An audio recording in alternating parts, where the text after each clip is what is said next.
আমরা সেই শিক্ষা চাই না। মানুষ শিক্ষিত হবে কিন্তু রডের বদলে বাঁশ দেবে, এই শিক্ষা আমরা চাই না।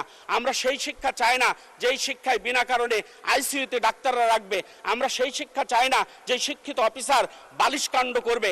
780 কোটি টাকা দিয়ে বাংলাদেশের বাজেটের যাত্রা শুরু হয়েছিল, সেই বাজেট এখন 9,38,000 কোটি টাকাতে উন্নীত হয়েছে।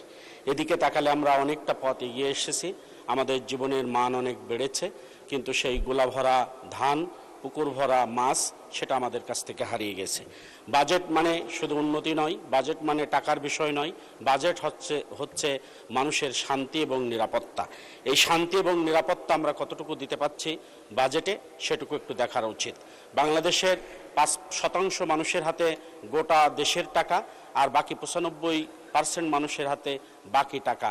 এই বৈষম্যই একটি দেশ ভালোভাবে চলতে পারে না। মাননীয় স্পিকার, রাজস্ব আদায়ের লক্ষ্যমাত্রা ধরা হয়েছে 6,95,00,000 কোটি টাকা, যেটা গত বছরেও যে লক্ষ্যমাত্রা ধরা হয়েছিল সেখান থেকে টাকা উত্তোলন হয়েছে 3,68,177 টাকা।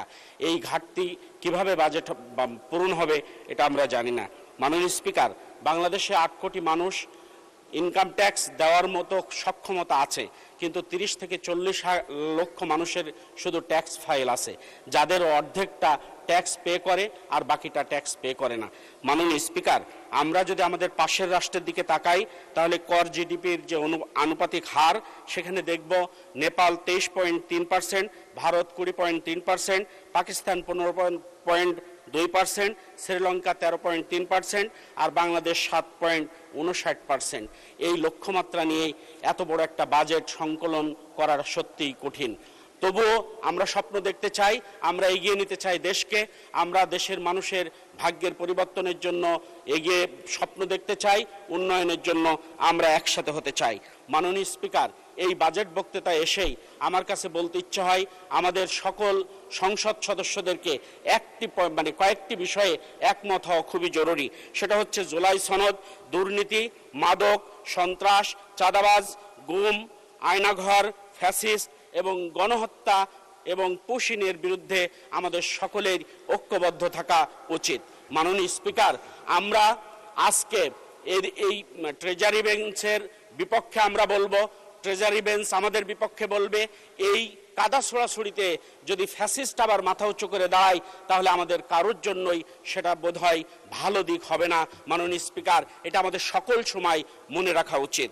মাননীয় স্পিকার, বাংলাদেশ থেকে বিগত সময়ে 28 লক্ষ কোটি টাকা পাচার হয়েছে।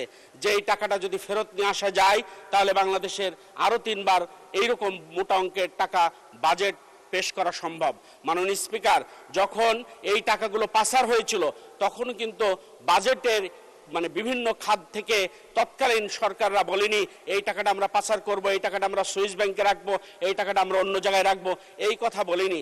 মাননীয় স্পিকার, এই পাচারের যে রাস্তা আছে এই রাস্তা যদি বন্ধ না হয় তাহলে দেশ চিরদিন পিছিয়েই যাবে। এদিকে লক্ষ্য রাখার জন্য আমি বিশেষভাবে অনুরোধ করব। এনজিও এবং বিভিন্ন ইন্স্যুরেন্স যাদের মাধ্যমে সাধারণ মানুষের টাকা আত্মসাৎ করেছে তারা এখন ধরাছোঁয়ার বাইরে। মাননীয় স্পিকার, তাদেরকে আইনের আওতায় নিয়ে এসে সাধারণ মানুষের টাকা ফেরত দেওয়ার জন্য আমি বিনীতভাবে অনুরোধ করতে চাই।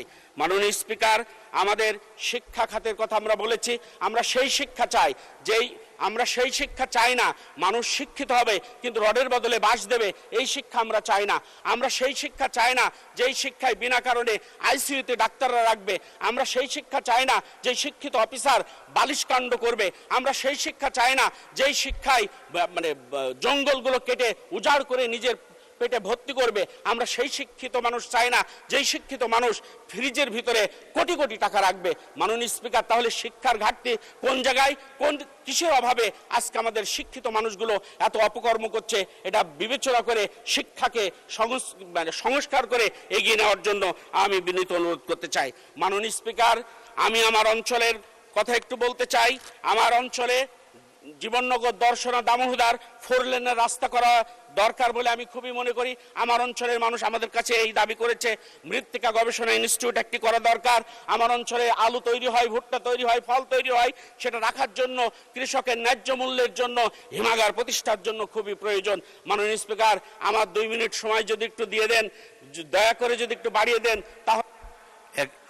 এক মিনিটে বক্তব্য শেষ করুন। মাননীয় স্পিকার 2 মিনিট প্লিজ। আচ্ছা 2 মিনিটে শেষ করুন। মাননীয় স্পিকার, আমার অঞ্চলে অনেক হাই স্কুল আছে, অনেক প্রাইমারি স্কুল আছে যেখানে স্বাধীনতার পর থেকে একটা ইটও সরকারের পক্ষ থেকে গাঁথা হয়নি। সেই স্কুলগুলো ক্রমান্বয়ে সেই ভবন তৈরির জন্য আমি বিনীত অনুরোধ করতে চাই। আমার অঞ্চলে প্রাইমারি স্কুলেতে এখনো বেদের পাটি, যেটা খেজুর গাছের পাতা দিয়ে তৈরি হয়, সেই পাটিতে স্কুলের ছাত্রছাত্রীরা বসে। মাননীয় স্পিকার, এটা অত্যন্ত দুঃখের, অত্যন্ত কষ্টের। সেই স্কুলগুলোয় বেঞ্চ দেওয়ার জন্য আমি বিনীতভাবে অনুরোধ করতে চাই। আমার বর্ডার অঞ্চল, এই অঞ্চলের মানুষ মাদকাসেবী হয়ে যায়, মাদকের ব্যবসা করে। তাদেরকে স্বাভাবিক জীবনে ফিরিয়ে নিয়ে আসার জন্য রিহাব সেন্টার তৈরির জন্য আমি বিনীতভাবে অনুরোধ করতে চাই। মাননীয় স্পিকার, আমার দর্শনা থানায় 7টা ইউনিয়ন আছে, একটি পৌরসভা আছে, বিরাট একটা অঞ্চল। এই থানাকে উপজেলায় উন্নতি করলে আমার অঞ্চলের মানুষ বড্ডই খুশি হয়ে যেত। মাননীয় স্পিকার, দামুহুদা ইউনিয়ন একটি বড় ইউনিয়ন, সেখানে প্রায় 35,000 ভোট, সেখানে আয় ইনকাম ভালো। সেইটাকে যদি পৌরসভায় উন্নীত করা যেত তাহলে আমার অঞ্চলের মানুষ কৃতার্থ থাকতো। মাননীয় স্পিকার, আমার অঞ্চলে সকালে বিদ্যুৎ যায় তো সন্ধ্যায় আসে, সন্ধ্যায় যায় তো সকালে আসে। এখন এই বিদ্যুৎ ব্যবস্থাকে কিভাবে সহনীয় পর্যায়ে নিয়ে আসা যায় সেদিকে বিদ্যুৎ মন্ত্রীকে দৃষ্টি আকর্ষণ করার জন্য আমি আজকে এটা পেশ করলাম। মাননীয় স্পিকার, জীবননগরের উপজেলায় সন্তোষপুর, সিংনগরে 2টি ব্রিজ ভেঙে পড়ে আছে। গত বর্ষার মৌসুম থেকে হাজার হাজার মানুষ সেখানে চলতে ফিরতে পারে না। এই ব্রিজ দুটো যদি সংস্কার হয় তাহলে এলাকার মানুষ বড্ডই খুশি হবে।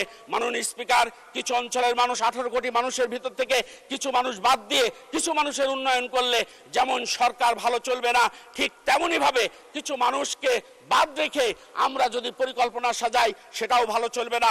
সবাই মিলে বাংলাদেশ, সবাই এই 300 আসনের এমপি যেন সমান ভাগে সবকিছু ভাগ পায়, সেদিকে লক্ষ্য রেখেই আমরা যদি দেশটা চালাই তাহলে দেশ ভালো চলবে।